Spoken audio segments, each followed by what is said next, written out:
All right, so last lecture of the fashion history course, right? If you guys remember 15 weeks ago, we started with the 1700s, King Louis XIV. Man, we have made our way to the final decade of the millennium, which is the 1990s, all right? So let's think back just for 2 seconds, the 80s, right? The 80s were a decade of Ronald Reagan and Margaret Thatcher. We remember them, right? Conservative, Republicans, and it was all about the 80s. Wealth, accumulation of wealth and power, right? And getting promoted and moving through the corporate ladder, and greed is good. Well, I have to tell you something. The 90s were a very, very different reaction. So first of all, we had two very, very different leaders on either side of the pond. We had Bill Clinton and Tony Blair. He was the prime minister in England, United Kingdom. And they were both Democrats, they were both liberals. And so the mindset of the Western Hemisphere started to really change. And you know what's really interesting? Check this out. This is the first time that world leaders were, take a look. That was Bill Clinton in his pot-smoking days. Yeah, you didn't know that, huh? No. And that was Tony Blair, like in the 60s, okay? So this is the first time, let me tell you one of the most iconic things of this time period. Bill Clinton, who remembers this, playing the saxophone on the Arsenio Hall show. This was during the early 90s when he was campaigning for president. And man, this was like the first time that young people saw their president doing something hip and cool. So, gives you a sense of what's going on. The mindset in one word was reality. Think about it.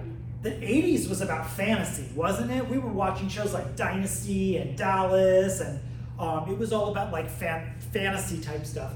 This was things becoming reality. I want to read a few things to you guys. So, this was all about backlash to the 1980s. We realized that greed was not good.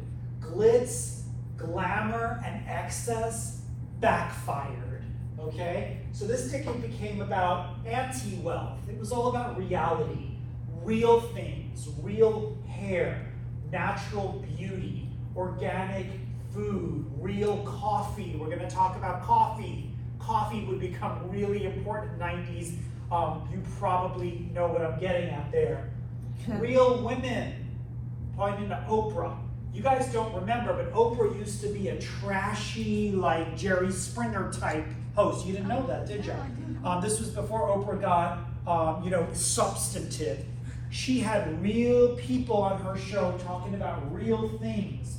We saw the first reality TV show ever, The Real World. How many remember Real World? MTV Real World, yes? That was the first reality television show. We had real TV shows like Seinfeld and Friends.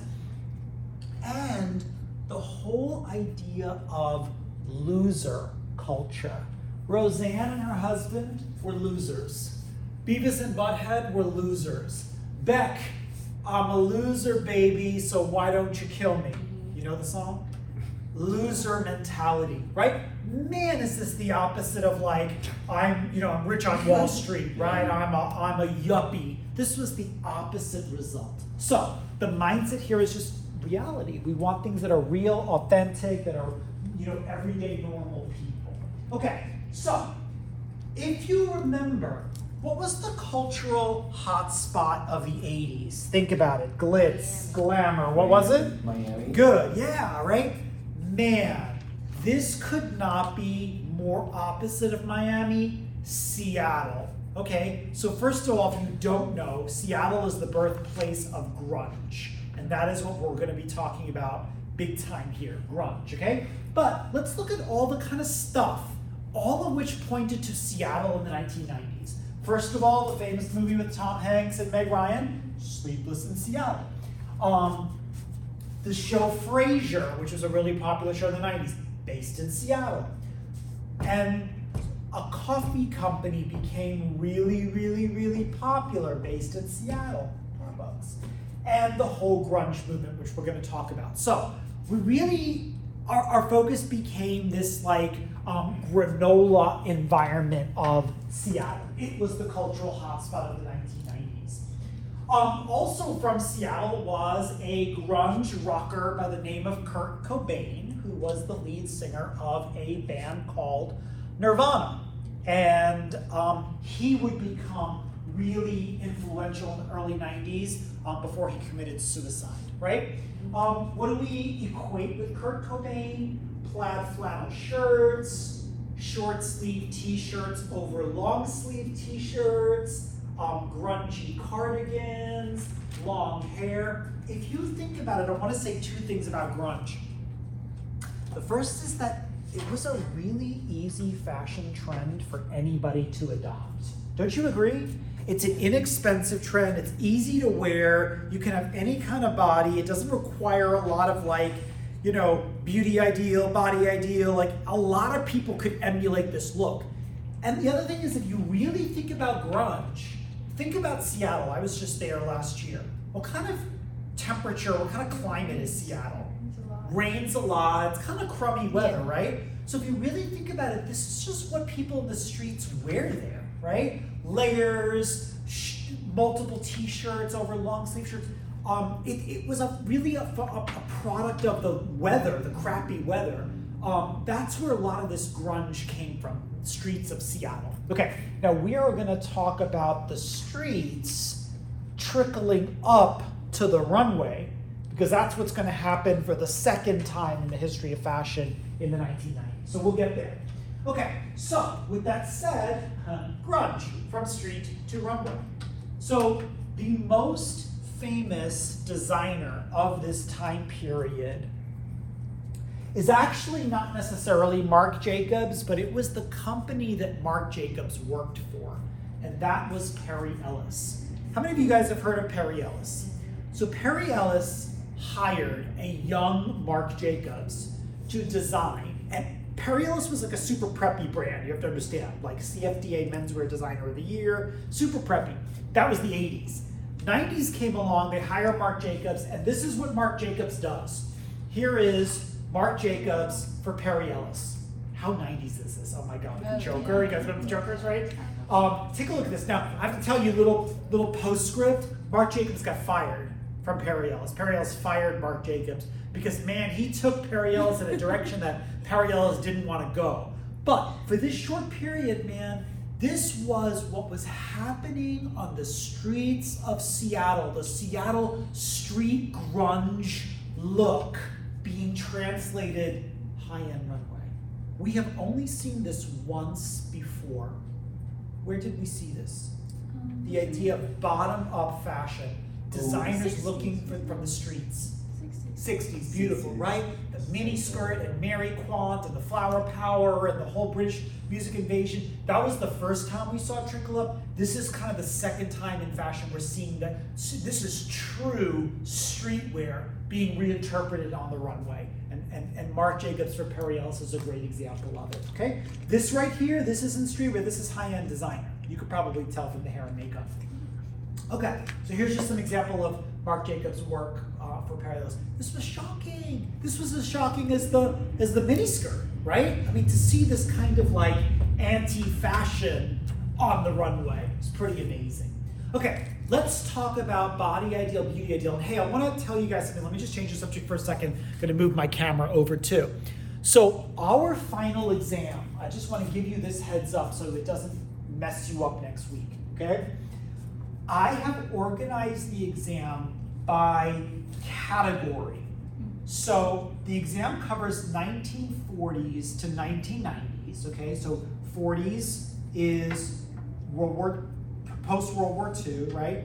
50s is the whole Dior era, right? 60s, British music invasion, Mary Quant miniskirt. 1970s is the whole me generation, right? 1980s is the power generation, we talked about Japan.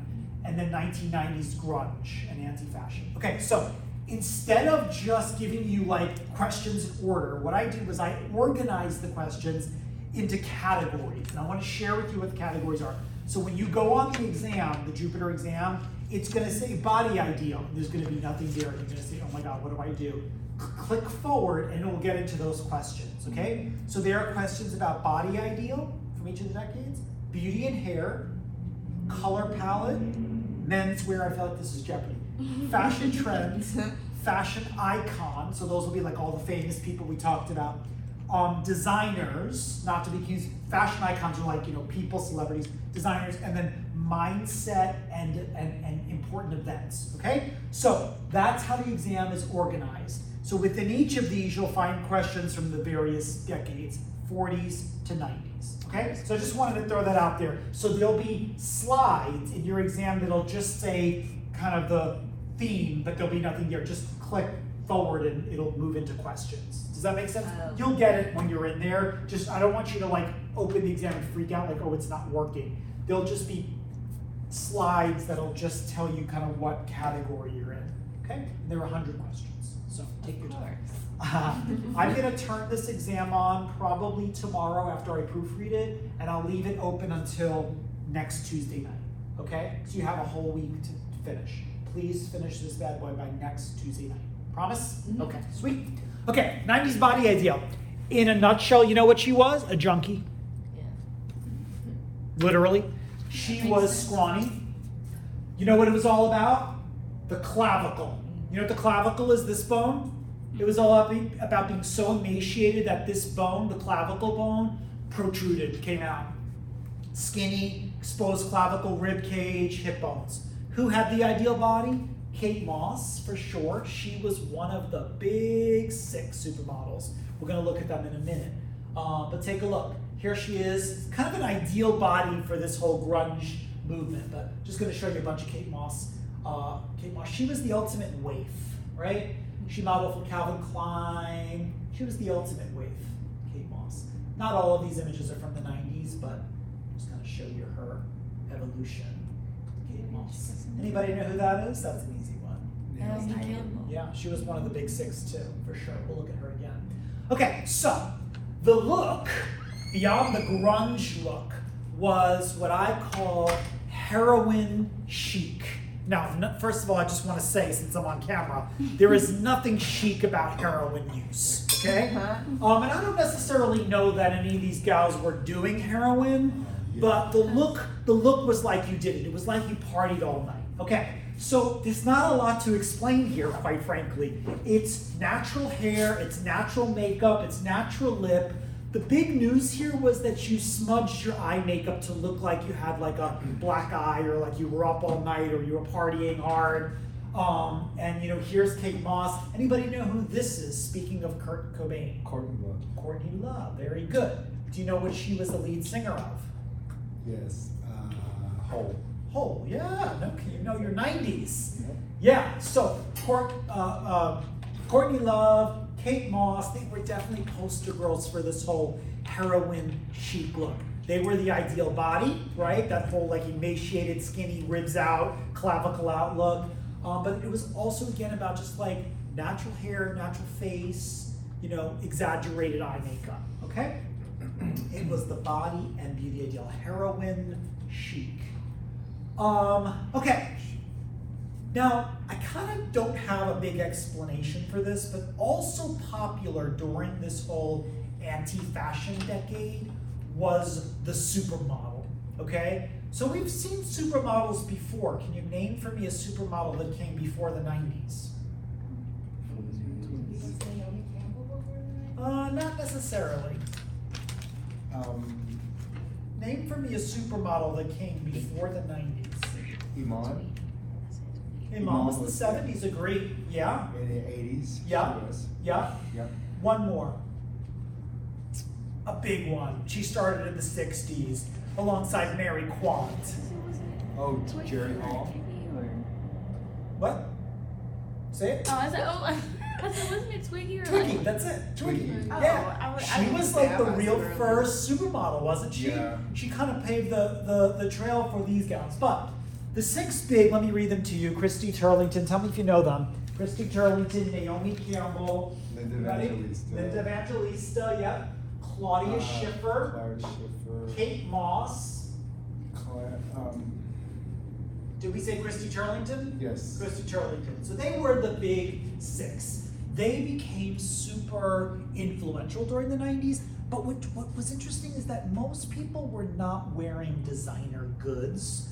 Designer concepts were not trickling down to people during the 90s. There was only one main designer thing that was important in the 90s, and I'm going to tell you it later, okay? But remember, what were we all wearing in the 90s? Grunge. It was streetwear, right? The high end was reinterpreting things that were happening along the street. But for whatever reason, the supermodel became influential and important. Okay, so in addition to grunge and heroin chic, there was a third aesthetic. And if you think about it, in a lot of ways, this had a lot of the same theme. And it was the raver look. Why was it the same thing? Well, it was drug use, right? It was up all night, it was partying all night, it was doing drugs all night. It just was a very different aesthetic. What does this aesthetic remind you of? The bright colors, the exaggerated silhouettes. What does this remind you of a little bit? The Rock.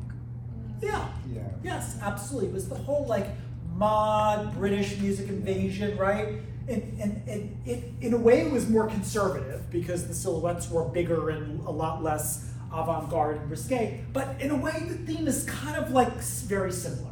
Does anybody know what this group was? I still love that. Oh, I still have the CD and I listen to it. Anybody? Oh my God. Well, I know the song name. Which one? Groove is in Groove the is Heart. in the Heart. But You I got forgot it. the name. Anybody? Hold on. They're called Delight. Yeah, Delight. Yeah.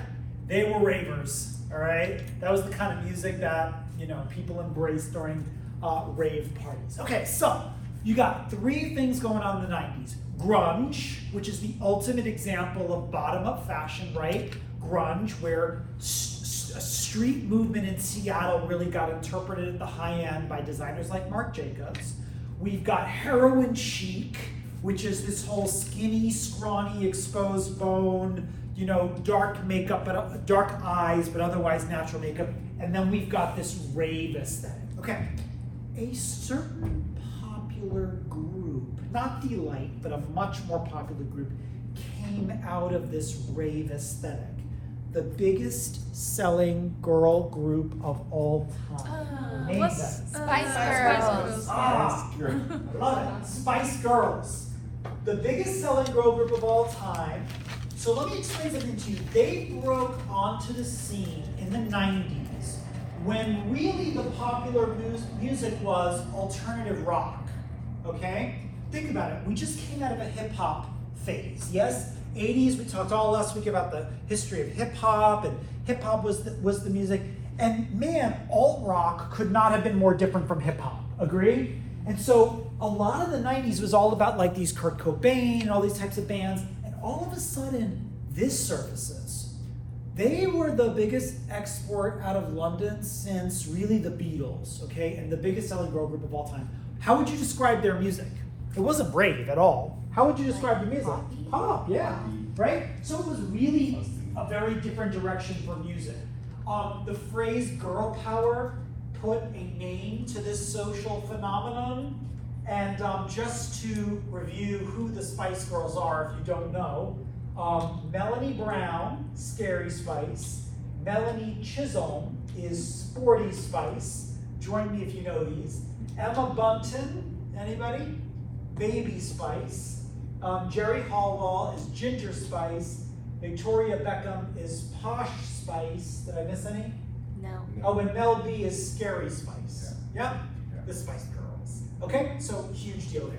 Now, I was telling you guys that this is an anti-fashion decade. Yes? What were we wearing? What aesthetic were most real people embracing?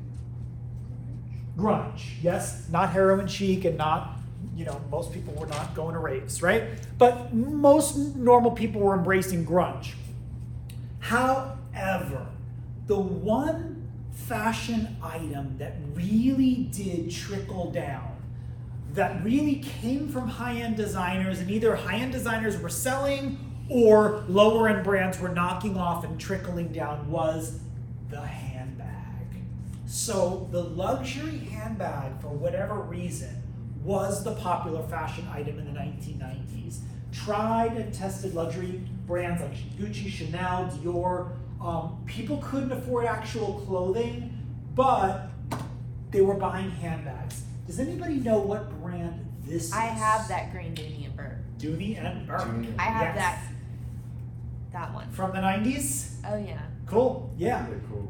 Dooney and Burke was a huge status symbol in the 90s. It was all about, the Gucci G had multiple, the classic quilted Chanel bag. People were definitely embracing, this is a Gucci because of the horse bit. I'm wearing Gucci's horse bit. The horse bit insignia is always a Gucci thing because their roots are in, equestrian stuff. It was all about the high-end handbag. Okay, so that was the one. Thing that goes against the anti-fashion theme of the 1990s. Okay, ready? That's it? That's it. Ready to name that? I told you this decade is not all that exciting. It is really the first decade that is anti-fashion. All right, so I've got 3 things for you on your index card. It means an index card for a song. So the first. These are all these images that you're looking at. They're from like 1-2 years ago. What is all of this inspired by? Easy. Easy. Okay, I'm sorry. Could you repeat that? All of these images, what is it inspired by from the 90s? What aesthetic? Easy, easy, easy. Okay. Not to be confused by number 2. What is this aesthetic? All of these images are current. They're from, last year. But what is this aesthetic versus this aesthetic? They both existed in the 90s, very different. One obviously is, they're both from the streets, but very different streets, right? Okay? Everybody get 1 and 2, there's only 3. This is Prada, but it's also based on 90s aesthetic. Where do you think this inspiration is from? Right? Man, we're going to 3 very different parties. Yeah. 3 very different parties. Okay, so number 1, this kind of street effect. Number 2, this aesthetic from the 90s. And number 3. Easy. Okay, we've got one designer tonight. And that one designer, while he really got started in the 80s, he's probably one of the biggest designers to be attached to the whole supermodel craze of the 90s. And I want to tell you guys that after he died, we're talking about Versace, just last year, his sister Donatella got all of the 6 supermodels from the 90s, I don't know if you guys remember this or not, together, and for one of the anniversary shows, put them all on the runway together, and that's the sister Donatella Versace. So we are going to set up for that presentation.